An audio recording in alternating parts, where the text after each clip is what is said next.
so much for joining us today for the Writers at Home with the Great Smokies Writing Program. This is our September 2022 edition, and we know it is fall because literally the hail is being baled around me. And that the antics have ensued, and you know you're amongst great writers when they can just off the top of their heads come up with all sorts of great literary things to say and great wordplay. It's always a pleasure to be amongst such creative writers and in the writers program there. I'm Patricia. I'm a bookseller at Malaprops. I'm standing on the shoulders of a giant today because usually Lily Danzis is here, but she's asked us to temporarily step in her shoes, and I'm gladly doing that with just a few notes before we get started from the Great Smokies Writing Program. There's going to be a 10-week classes starting this week featuring workshops in poetry with Ken Chamlee, memoir with Sebastian Matthews, and fiction with Jacqui Castle.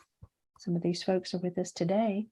Register, please, by noon on Monday, 9/19. That's tomorrow, if you're interested. And then 5-week classes will start in mid-October. 3 of them are full, but they still have space in the following classes: the Literary Ecosystem with Carolyn Christopoulos and Lauren Haar, Writing for Audio Drama with Jamieson Ridenhour, here today. Both of these classes will be held in person at Hanger Hall School. You can find course descriptions and register for all classes at the following website or URL, unca.edu/GSWP. And the program, the Great Smokies Writing Program, will have a very special edition of Writers at Home next month, featuring Eric Nelson and Ken Chamlee in conversation on their recent poetry collections, Horse Not Zebra and If Not These Things. This event will be the first in-person Writers at Home since, drumroll please, 2019. Yay. And we're so excited to see you at Malaprops at 5 p.m. on October 16th. And the event will be live streamed as well. So that's fantastic. And we're looking forward to more programs with the writers, Great Smokies Writing Program, and the writers who are a part of it. Now let's get started with who you've all been waiting for. I'd like to get started to the person who said, I'll be the point of the spear. Now, I just made that part up. He just said he'd go first. And that is Kenneth Chamlee. Ken, thank you so much. Thank you, Patricia. Good afternoon, everybody. And thank you to Lily and to Patricia and to Stephanie for organizing this, and to the fellow readers. My name is Ken Chamlee. I've had poems published in the North Carolina Literary Review, Tar River Poetry, Cold Mountain Review, Cackalack, and other places. My newest collection of poems, as she mentioned, is If Not These Things from Kelsey Books. And I am currently the Western Region Distinguished Poet for the Gilbert Chapel Distinguished Poet Program through the North Carolina Poetry Society. So thank you very much for being with us today.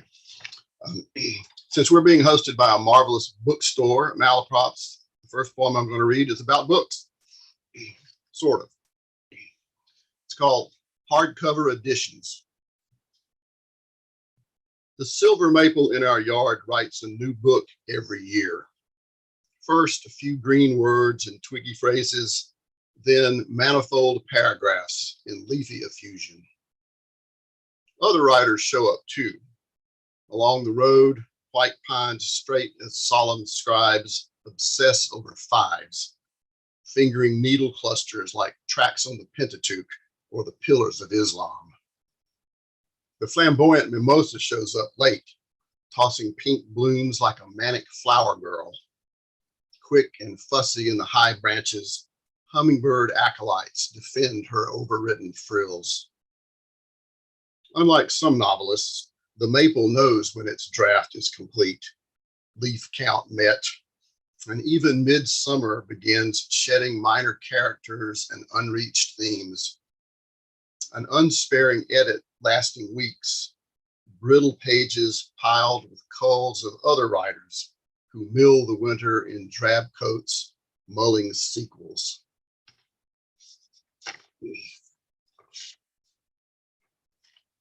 As she reminded us, upcoming event being the first one in a couple of years that we've been able to do live at Malaprop. So that just sort of tells you where we've been. So many challenges in health and social life, and relationships, and particularly in writing, of course. Some days it seemed like no matter what you were facing, you just didn't know what to do. State of confusion. Confusion should be straightforward, like this. You're on page 12 of a thick Victorian novel, and the 64th character has just been introduced. A cousin's maid, Elizabeth, whom they will call Lilibet.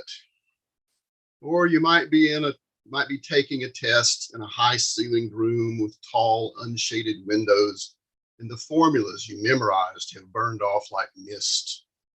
Or you stalled in the dairy aisle studying calories, fat grams, calories from fat, and why does it matter what you eat? You die anyway.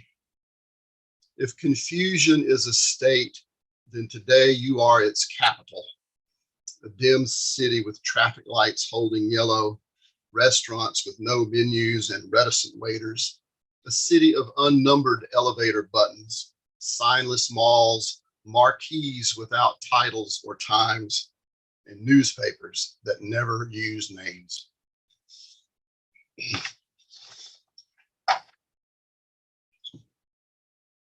My wife frequently finds treasures in local resale shops and consignment stores. And one of her finds, one of her finds became a short-term project that prompted some unexpected associations. The jigsaw puzzle from the second home thrift store is missing 7 pieces now that we can count the unaccounted for. Amorphous cousins absent from this family model. Their truancy reveals brown amoeba voids in our panorama of cowboys chasing Mustangs, a beautiful palomino shattering sage and cactus as it flames around chuck holes dark as the dining room table. Little misshapen caves of knobs and sockets. A Freudian mosaic with discrete omissions, none touching, none betraying the underside of desire. Still, we miss the cousins who cannot see the space we built for this reunion, how we laid out a level floor, squared up corners and framed the sides, then carefully raftered clouds into a turquoise sky. They leave ghost shapes hovering in the high plains air, a blazing horse stretched beyond an uncoiled lariat.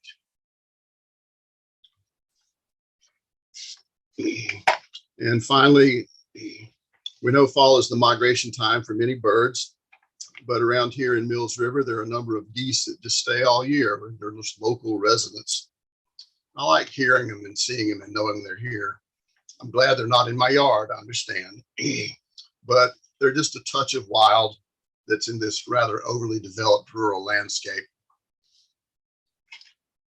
Day tour. Geese fly over, honking their klaxons like a caravan of Model Ts, then drop and rally in the neighbor's pond, raucous and flapping. A few step out on the weedy bank to browse and haggle like it's market day at every pond and field and stubble yard. But most circle like a motor club cruising a town square, proud owners in black chauffeurs' caps and white scarves. Soon all lift into a skein of order and gabble, wheeling a smooth county circuit over old roads mapped in their heads. Thank you.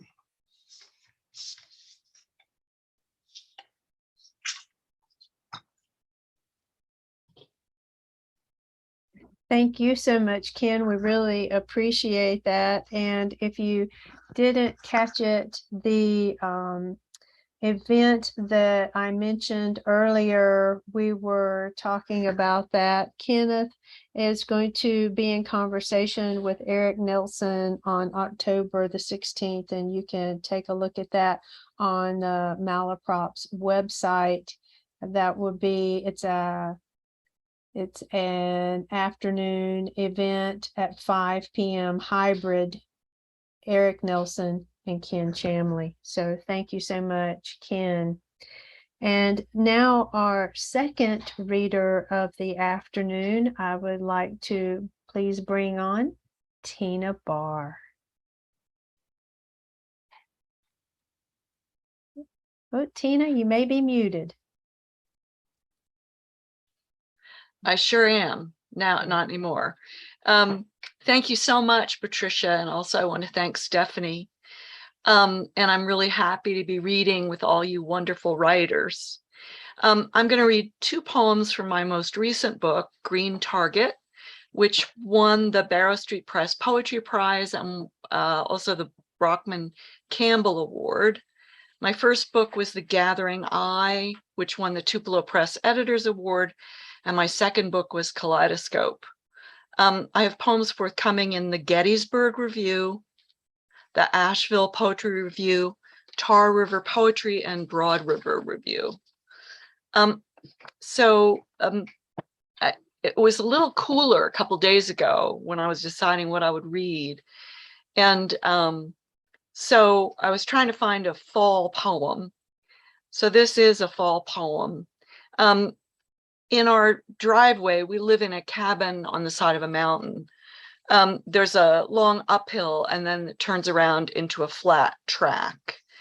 And my husband and I took a guided tour behind the exhibits at the Nature Center, where there were two mountain lions. And they come into this poem. Also, I know right around where we live, there are bobcats. And I mention a character here, Jasper, who was my neighbor, who was about 14 and had jug ears, sort of like Prince Charles. Not that Prince Charles's ears, they've kind of flattened out. And now that he's king, they're perfect. Anyway, this poem is called White Coin, which is a reference to the moon. And that's all you need to know. The red spires on Staghorn sumac have crumbled to dusty, seeded brown. Geese nuzzle black beaks into their feathers, feed in seedy grass near the crisscrossing stream that waters cattle. Leaves now spin down one by one, dogwoods burnish red, just fixing to turn. Last night we walked into the black, down the driveway's track, trained on the white coin of the moon as it slid back and forth between one tree and another, its phosphorus a pudding like the white drizzle that spooned itself through night's waves. In the harbor of childhood, liquid fissioning stars. Into the dream state of headlights stepped a tawny cat. Up to Ridgeway beyond Tractor Supply, about this high and this long, Jasper said. On a nature center tour, their grandmother pulled along two little girls, 1, 6. Mountain lions behind the chain link fastened on her their cut glass eyes, footpads from the Middle Ages of the woods. What's out there spotting us, or in here worries turn us in our beds. The white coin ready to be flipped. Chance or luck We want to call it God up there. It floats behind trees, black nets. Okay, and the next poem I decided to read because I had to call and make an appointment with the chimney sweep last week. And I started talking to him, and I actually told Bill that I had written a poem about them at their last visit. And he told me that his father had died 2 years ago. You know, chimney sweeps in the 19th, 18th centuries were little boys that had to climb down chimneys and sometimes met with accidents. My poems work through juxtaposition and leaps between ideas. They're associative. So also in this poem, I mention work I had done on my teeth. And I could see on a big, video screen in front of me while she was working, the bones of my teeth and my skull, etc. Anyway, she had to pull a tooth, and I was not going to pay like $4,000 to have it reconstructed. So she just filled in the hole. So I have never read this poem before. And that's kind of fun for me to read a new poem. So it's really a winter poem, for which I apologize since it's going to be like 80 for the next 4 days. This poem is called Imps and Angels. The chimney sweeps talk about the Lord afterwards in the driveway and doing right. A crust of creosote and a crushed liner made our firebox smoke. Flurries of snow zip and fling.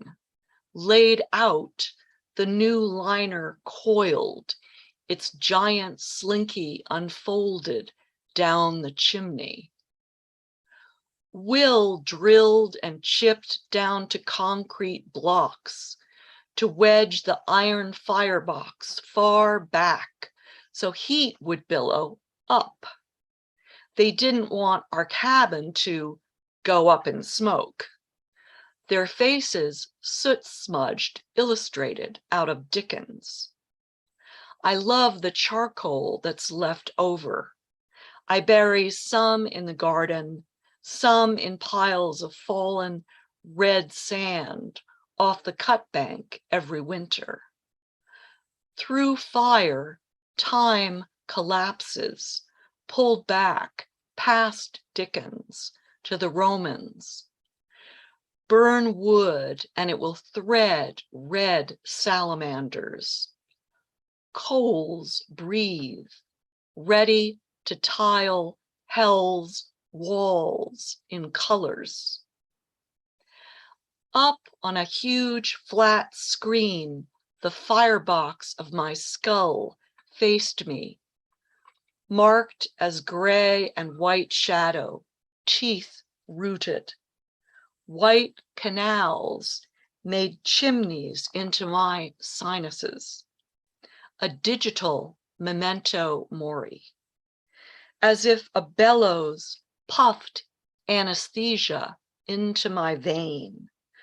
The burning hamsters in my brain, asleep inside their wheels. The surgeon drew out a tooth. Packed in the space she left, bone powder recovered from cadavers. Minerals will grow more bone, she promises. Grafted up inside my jaw, the way small boys got jammed, scaling the wells. Sent up to quell fires, sweeps burned, crusted inside chimneys. Imps or angels, brushes shaped like halos. Thank you.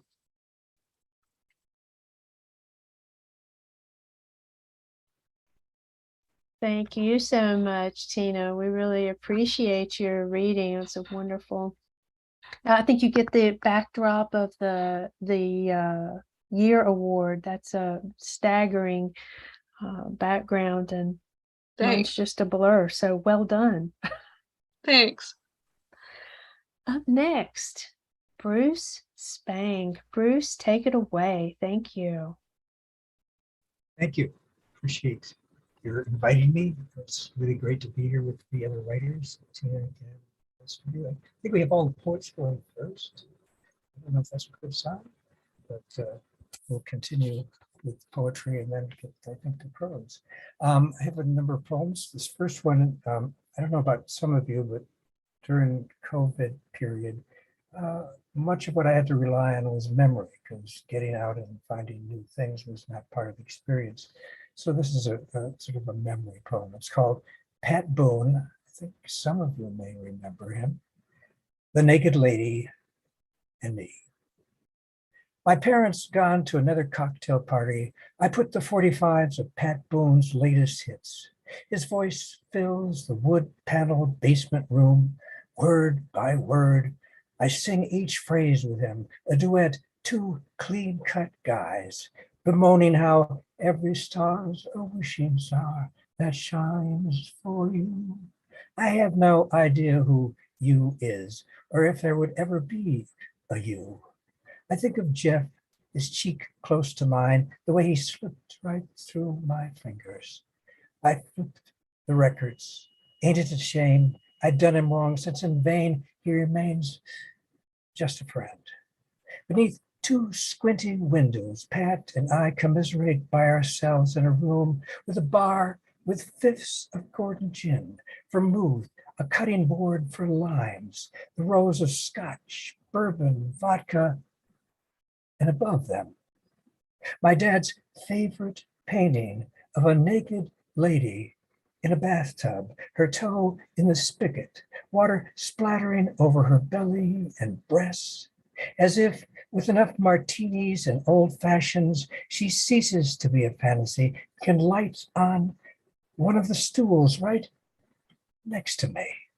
Pat doesn't mind. He has to sing again and again in his pure, clean voice because he knows it's just the two of us there on the moody river, more deadly than the vainest knife, who can no longer live with our sin as we keep singing about our being the one to blame, or our broken hearts, as the naked lady leans over the bar, pats my hand, and sings a few bars with us, then says, "Nice voice, kid.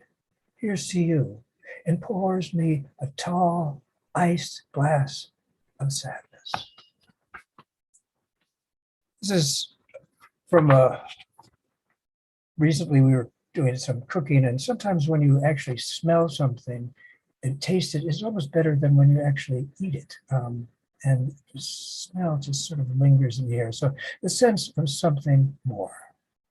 The sweet pickin' smell of peach cobbler out of the oven pervades the house. Its pungent perfumes not just in our nostril, but on our tongues before we slice the first succulent bites, like the pure delight of sun on a foggy morning as it breaks through its heat on the skin, or the scent of coconut oil and sea mist as it waves in a window before the beach appears, or the way a censer on its gold chain sweeps incense into the pews before prayer, or his breath as it hovers over you, warm, soft, before his kisses bless your lips. This one comes from when I was a very young boy. My dad used to sort of get me to help him out, and it's called Active Duty. Out in cornfields, the stalks cut clean, snapped off. I crisscrossed the furrows, each side step cautious. My father, Mr. Wolf, 20 steps behind me, their gun barrels down. My job, although I didn't know it, was to startle pheasants from their lairs. A squawk, a batter of bright wings burst from a covey in knee-high grass. Blam, blam, blam, a splatter of feathers, a battering among the lopped-off stems as the wounded dives, smacks, and flails in a furrow. Father lifts it by his legs, snaps its neck, its iridescent reds and green resplendent, and drops it into the sack I hold. A beauty, he says. At dinner, the dark roasted breast on my plate by an ear of corn and potatoes tasted sweet.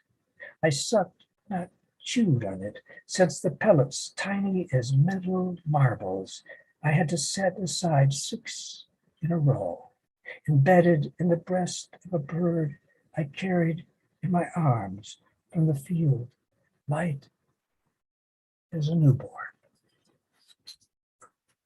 This is one on memory. Sometimes your mind isn't right. This is kind of at that moment. The goodbye mind. By early May, the trees on Taylor Mountain are green. The perennials expose their pale green anatomy. Bursts of yellow, orange, deep, soulful blue strut naked in the air. Even 8 rows of newly planted peas, beans, and lettuce have poked up green. If my mind backs up, it tumbles into white, into drifts knee-deep, untoward, to the last days at my mother's side. My goodbye mind never leaves me. This array of green is only a stage with too many actors calling out, "Look at me." It distracts me from the solemn hospice of rotting leaves beneath the stems. Too much to see, so much to do. I bide my days as if today were yesterday, staring out the window. Outside, I say aloud, as if to see if I remember it. My terrier bolts to the back door. Out is his favorite word. Rabbits to chase, their prints to sniff. The cluster of iris, bouquets of columbine, purple wings of money flowers, pink blankets of primroses, there to baffle the eye. Dare I ask, will there always be flowering? As my mother lay dying, the frail stick of a man in a room across from her kept pressing the call button, the light above his door flickering on and off, and no one came. His room was filled with roses, thorns snipped off. The scent of blossoms pervaded the hall, even entered Mom's room. She thought it was spring. I told her it was only the scent of spring in a room for goodbyes. And the last poem is, the last 2, is about taste and smell. I stabbed the drill into the bark, hammered the spout, hung empty plastic jugs to capture the clear sap of 5 sugar maples that had, from the previous owner, old wounds in them. Come evening, I poured the liquid in large, black, newly scrubbed garbage cans. Night after night, when frost nipped over-eager daffodils. The next morning, the ever-increasing light knew the right spots to touch so sap flowed. I never imagined tapping to be an act, however brief, of love.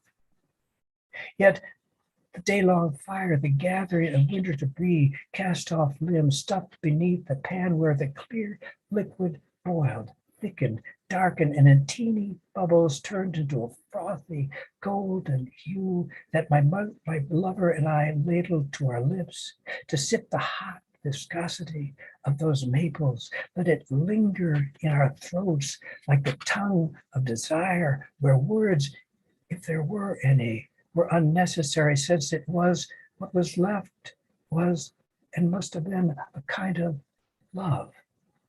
The maples coming to life, their generosity, their plenitude, their pleasure in the day-long labor, and the taste of sweetness on our mouths. This is sort of a love book. No time.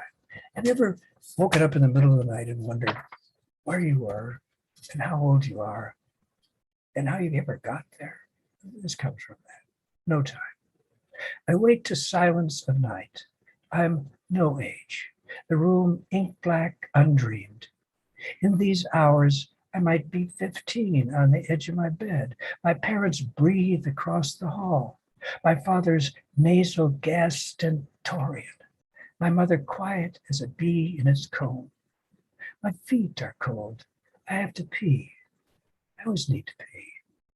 What me is this me? I have homework, a chemistry book, open to another page unread.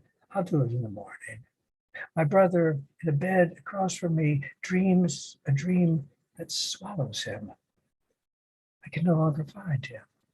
My father decades ago collapsed on the floor, a fighter with nothing left. Mother is no longer in any room. My children have moved far from home. Where am I? The water creeps up the beach and laps at the foundation. The black lab nestles next to me. She yelps, chases a long-eared rabbit that darts into a thicket. Such delight in her to scare it deep into a dream that never ends. My lover moans on one side of the bed. Soon I'll be back to sleep. Tomorrow will tap on the window. It won't ask what happened to me. My feet will press on the cold wood. For now, I know what I never know in daylight. When the asters bloom after a hard frost and the bees rummage in petals for nectar. Here and there don't matter.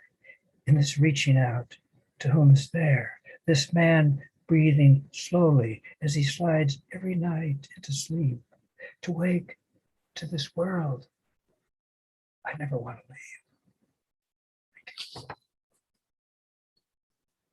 Thank you, Bruce.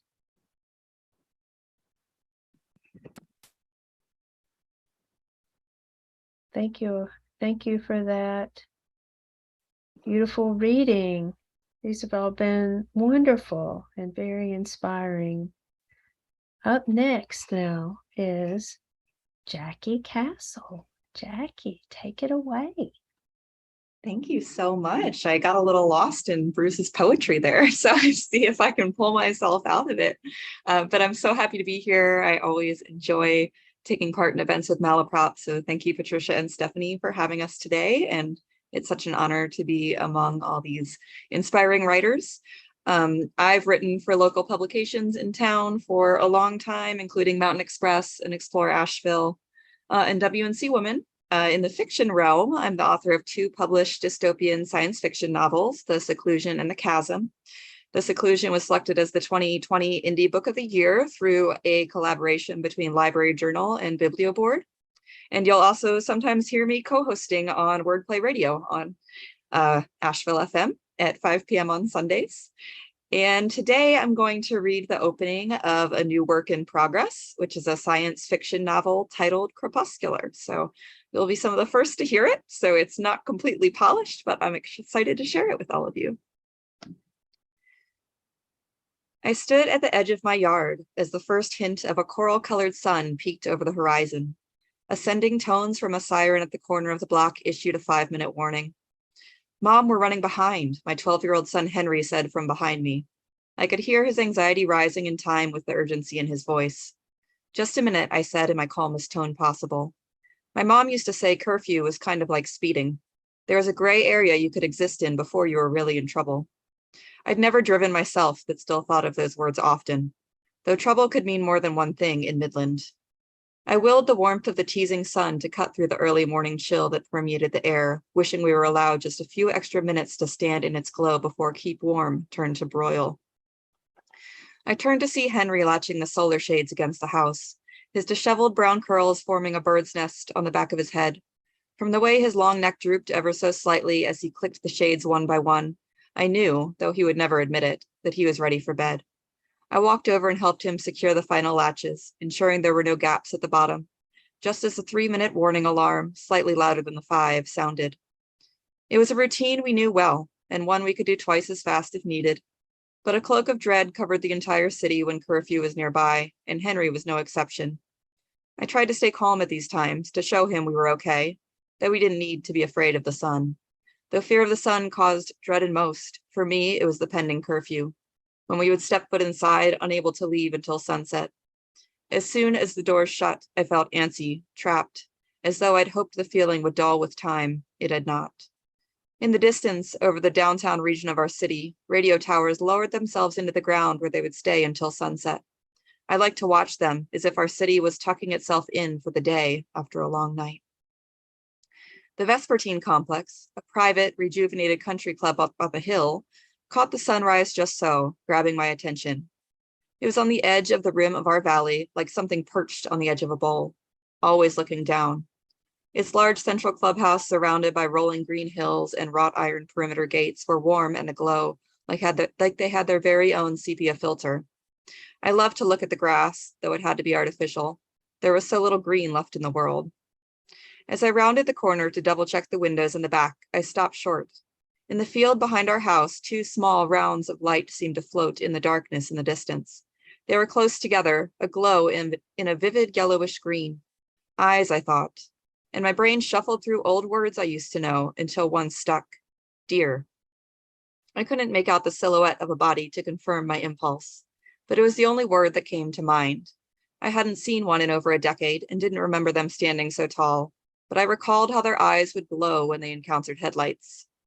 The field behind my house that had once grown wheat, tall and sturdy when I was a child, was now barren. The ground crunched under my feet as I inched closer to where the lights had been. I spun to see if anyone else was looking, but the neighbors' backyards were empty and their sunshades already latched. When I turned back around, the eyes had disappeared. "Mom, come on," Henry said, calling from the front of the house. "I need to get some sleep," I muttered to myself as I caught up to see him about to bound up the steps toward the door. "Stop right there," I said in a teasing tone, forcing a smile and trying to shake away the unsettled feeling from a moment before. Henry groaned, knowing what I was about to do. I jumped over and ignored his protest as I turned us both toward the horizon. It was our ritual. It was innocent at first glance, the semicircle that glowed against a backsplash of cloudless swirls of purple and gold. I remembered lying in the same front yard on a picnic blanket with my mother, basking in the sun's rays. But those days were over. Due to ozone depletion and dangerous UV levels, it had been too dangerous for anyone to stand among its rays for 21 years. "We don't have to do this every time," Henry said through a yawn. He was itching to get inside, and the door was so close I wouldn't have been surprised if he lunged for it. I tilted my head down and inhaled the scent of orange blossom and tea tree, the same shampoo he'd used since he was a small child. He huffed a sigh of resignation and let me linger there. I could feel him slipping away even as his body stilled and my cheek came to rest on the crown of his head. He was so tall now that I didn't have to travel far. "Yes, we do. It's the only time we can see it. Your grandparents spent full days playing in its shine, and so did I when I was little." "And look where that got them," Henry said. I tried to ignore the piercing hostility in his voice. It wasn't like him to be so reckless with his words. The shift happened when I was 12, the same age Henry is now. Afterward, my dad scraped by in a constant state of agitation and depression, snapping at my mom for drinking the last cup of coffee or at me for standing in front of the TV. It was worse when he ignored us, sinking into his distractions. I remember trying to get him to laugh, to cheer him up, but he would just go through the motions, like the radio towers, rising in the evening to bed at dawn. Then, not one full rotation after my 18th birthday, he was gone, leaving nothing but a note in his wake. I later wondered if he had simply lived out some internal agreement to stay alive until I reached adulthood. "Sorry," Henry said, like a habit, bringing me back to the moment. He leaned his head against my shoulder and let his body slouch, dramatically letting me know how tired he was and he'd heard it all before. "We can't take these moments for granted," I said, at once talking about the glow in the distance and the stillness of time between a mother and a son. He used to ask what daylight felt like, having only seen it in its full glory in the media. I would tell him, though the memories seemed to lose some of their shine as the years went on, as if they were objects gathering dust on a forgotten shelf. I had to take them out individually and really focus on them before the details returned to me. I'll stop there. Thank you so much, Jacqui. It's My pleasure. wonderful to hear you today. So up next, we have Jamieson Ridenhour.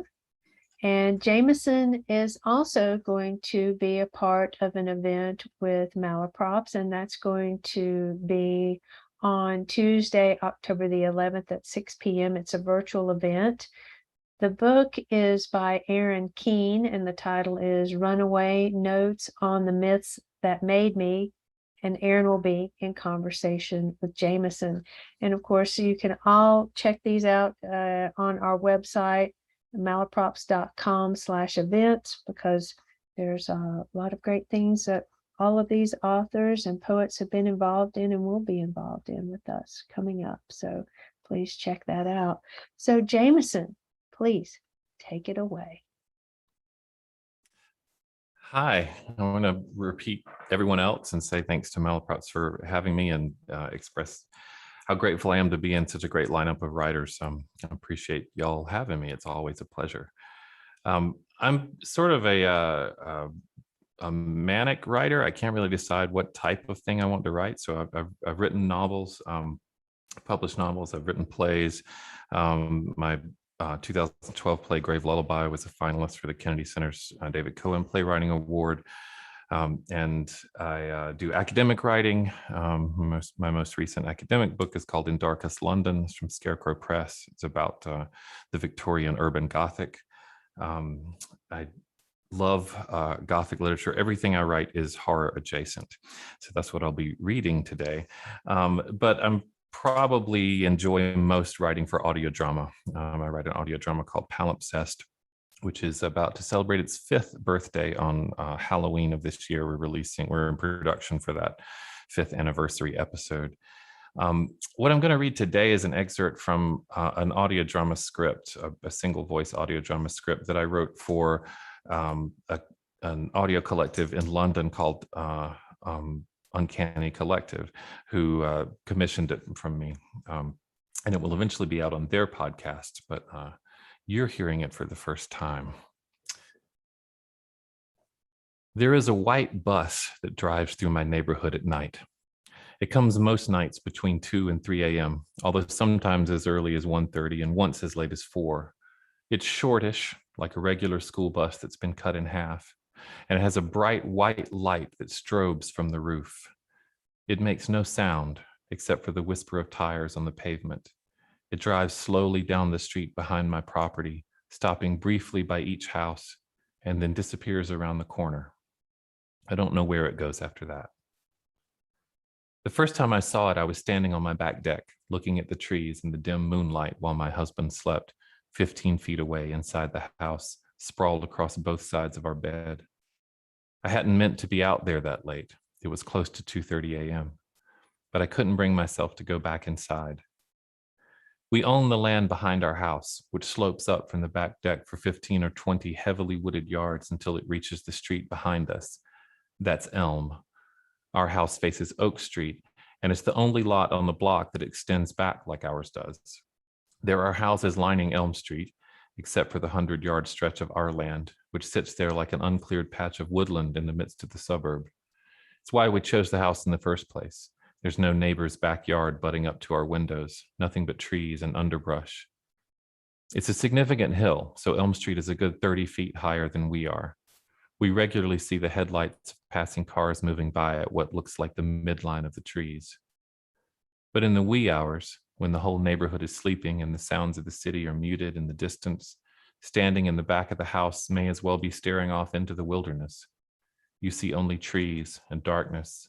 You hear only the rustle of small animals burrowing in the underbrush, the occasional owl. You can pretend that you're not suburban, as if that word means anything anyway. At any rate, that's what I was doing, standing on the back deck and listening to the quiet. The trees shadowed the view in front of me, and the darkness beneath them was as near to pitch as I could imagine. So I noticed immediately when the lights came. At first, it was a glimmer, a quick pulse of light like the moon was blinking. It reflected off the trees, and I knew it right away, the strobing lights on top of some sort of service vehicle. A moment later, and the vehicle itself came into view. I couldn't see it clearly that first time. Looking up at the roadway from the bottom of the hill, all I could see were the lights and the very top of the vehicle. The metal was white, and so were the lights. That struck me as wrong. These weren't the orange lights of a utility truck or the red lights of a police car. It seemed terribly bright, so bright it was difficult to look directly at it. At the time, I attributed this to the fact that I had been in near total darkness until then, but later I wondered if that was the reason. It drove very slowly past our place, and then stopped in front of the next house on Elm. It paused there for 30 seconds or so, and then drove on. Only after it had passed from view, leaving me there in the dark, did I realize how silent it had been. If not for the light, I would never have known it was there. I couldn't figure it out. It didn't act like a service truck. It seemed almost like it was looking for something, searching for something. I thought perhaps it was animal control. We've had problems with feral dogs, and sometimes the neighbors call to get them picked up. I thought I'd tell Gavin in the morning an amusing anecdote to relate over breakfast before we parted for the day. But that morning we had another fight. I don't even remember what this one was over, but I ended up storming out of the house. Not unusual, if I'm honest, but certainly not the right venue for a funny story about the neighborhood. Lately, the only way we communicate is through insults and veiled threats. He didn't come home that night, so I was lying awake again at 2 a.m. when it came back. This time, I paid closer attention. I stood at the bedroom window and watched it stop at the two houses just before our land, and then again at John and Sandra's house just beyond us. It disappeared around the corner as silently as before. The next night, I was ready for it. As soon as I saw the telltale flicker of the strobe, I was pulling my shoes on, rushing past Gavin on the sofa and out the front door, climbing into the truck. I backed onto Oak Street and headed for the cross street that would take me over to Elm. I thought I could beat it to the intersection, and if not, at least I could follow it. But when I got to Elm, there was nothing, just the quiet empty of the pre-dawn streets stretching in either direction. I drove for another 40 minutes. If it had accelerated after passing John and Sandra's, it could possibly have gotten to the next cross street and turned, moving deeper into the subdivision. I wandered the maze of identical botanically named cross streets until I came out onto Kiernan Road. Gavin hadn't moved when I came back in the house sometime after 3 a.m. I stood over him, thinking thoughts the daylight never allowed. I finally went to bed around 4 and lay watching the window for shimmers. I'll stop there. Thank you. Thank you. Oh, looking over my shoulder. Looking over my shoulder a little bit there, Jamieson. Thank you very much. Well, we're going to round out the hour with Cynn Chadwick. And Cynn has a new novel coming out this summer, and so we want to congratulate Cynn on that, entitled The Incorrigible Rogue. And maybe Cynn will tell us a little bit about that, but if not, stay tuned. Cynn, we're delighted to have you. Thank you, Patricia. Thank you very much. I feel like I can everybody hear me? I feel like I'm a good round outer because I think I might be the longest connected person to Malaprops because I was hired when I was in my early 30s by Emeka to work at the old Malaprop shop. And then since then, I taught creative writing at UNCA for 20 odd years and have done writers at home workshops in the past. And so I feel like I keep coming round and round. It's a little incestuous, I think, somehow. It's really nice to, and also want to thank Patricia. I want to thank Stephanie for this. This is a great opportunity. I also really want to thank Lily because I was Lily's senior advisor for her thesis at UNCA when she graduated from our department, and she is a brilliant writer herself. And so it's nice to be back and working with her. And so I feel like I've come full circle again here. My latest book that is out came out in 2019. It's called Things That Women, oh, it's backwards, upside down. It's called Things That Women Do. It's my 8th novel. Its title kind of sums up all of my work. All of my novels are women's fiction. Mostly they're about the things that women do. And my launch for this novel was in January of 2020, right before the pandemic hit. I had a great panel of women, friends, poets, memoirists. We all came together at Malaprops and read. It was a great event. It was really fun. I went down to Amelia Island and I did the book festival down there. And then I got on an airplane and I flew to England for 2 weeks so I could do some research on this latest novel, which is a little bit based on my great-grandmother.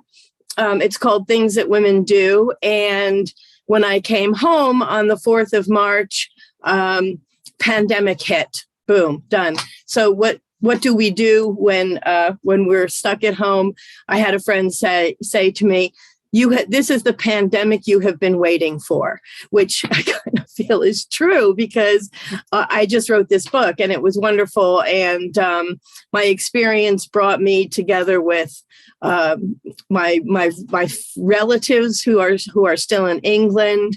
And my hopes are that I will do another launch of it at Malaprops, but I'm hoping to do a launch over in the north of England in Manchester sometime next summer, which I think would be awesome. So, but I want to read from Things That Women Do because my 6-month book tour got kiboshed when I had planned. And so I'm going to read a little bit from this story. So this is about 4 friends. It takes place over a 30-year period of time. They are 4 women friends. There are a lot of other characters in it, but it opens at a women's gathering in the mountains of Tennessee. It's been a weekend of women and children getting together and calling the 4 corners and dancing around fires and all this wonderful stuff. And it begins with, it's the last day of the festival, and Chloe Middleton is waking up, and she's got 2 little girls in her sleeping bag with her who are friends of her, or who are children of her friend Marie, who's known as the story lady. She does stories at the library. She tells stories at the library. So this is the very last day, and this is the opening of the book, and it starts in 1985. It was the last day of the gathering, and Chloe Middleton awakened early. The drizzly rain pattering on the roof of the tent was soothing. She was not alone, she noticed, but sandwiched between Lisa and Jane Raposa, Marie, the story lady's little girls, each curled into a tight ball on either side of her. She didn't remember them coming to bed the night before and couldn't recall when they'd arrived, but she didn't mind, as they were keeping her cozily warm in the damp morning air. Dawn was dark and gray light filtered through the moonroof. She watched the storm clouds gathering above. Wrapping her arms around each little body and hugging them closer, she ran her fingers through their equally soft curls. She believed that this was the perfect last morning of a perfect weekend of wonderful women. Oh, she liked that thought, a weekend of wonderful women. It sounded like a good title for a story. She wished her notebook were within reach. As she always liked to write down these ideas. Looking at the wooden box beside her sleeping bag, she saw the journal clenching a pen in its fold and managed to stretch just enough to grab it without disturbing the little girls. She flicked on the flashlight she kept under her pillow and opened the book, dislodging the pen. She was immediately confused as she shone the light on the page. The handwriting was foreign, not her own. Large, scrawled, black letters were etched into the page. The pressure of the ballpoint had dug gullies and divots into the paper. Frank, who is Marie's husband. See how many whores will fuck you without me around to take care of your 7 fucking kids, clean your dirty fucking house, and blow your tiny fucking dick. The story lady. Carefully extricating herself from between the little girls, slowly, Chloe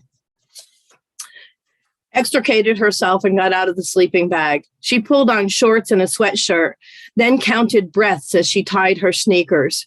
Her hands were shaking so much she kept snagging the tent zipper. Come on, Chloe, keep it together, she hissed at herself. Finally freeing a passage big enough to slip through, she saw the little girls had curled around each other as she re-zipped the tent flap. Excuse me. She stood to see the stilled and sleeping camp huddled beneath the mist. Light drizzle steadily drenched everything. She pulled up her hood, looked to the house, and ran for Lydia.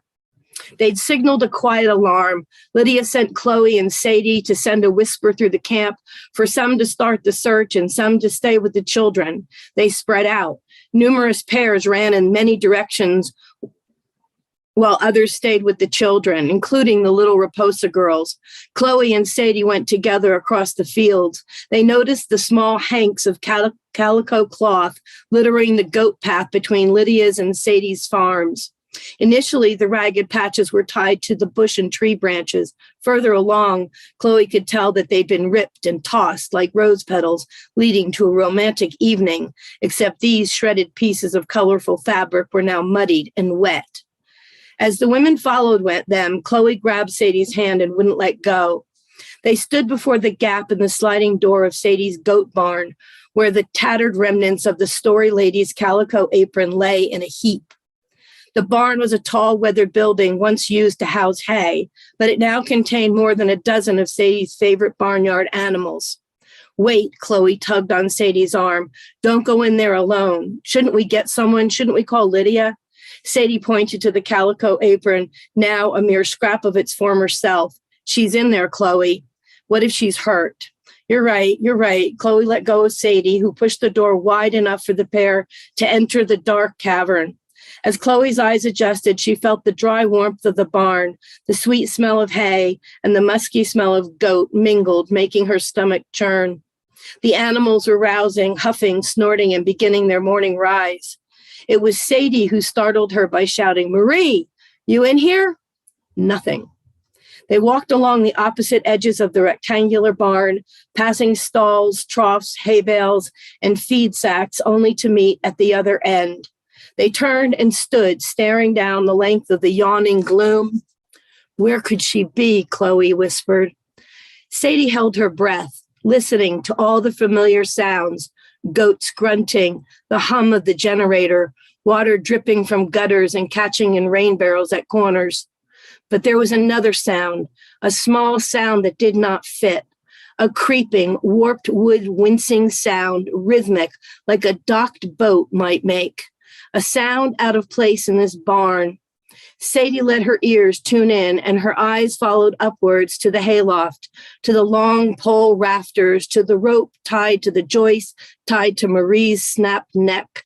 Just above them, she saw a slight flutter of white, the slip of a nightgown waving in surrender.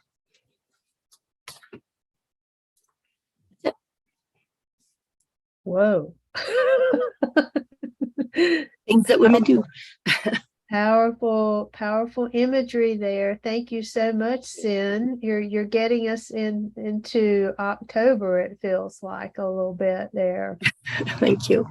Yeah, so thank you all, everyone, for joining us today. I'd like to thank you all, Ken Chamlee, Jamieson Ridenhour, Jacqui Castle, Cynn Chadwick, Bruce Spang, and Tina Barr, who presented not in that order, but they're all here for us today for another wonderful event, and I really appreciate them.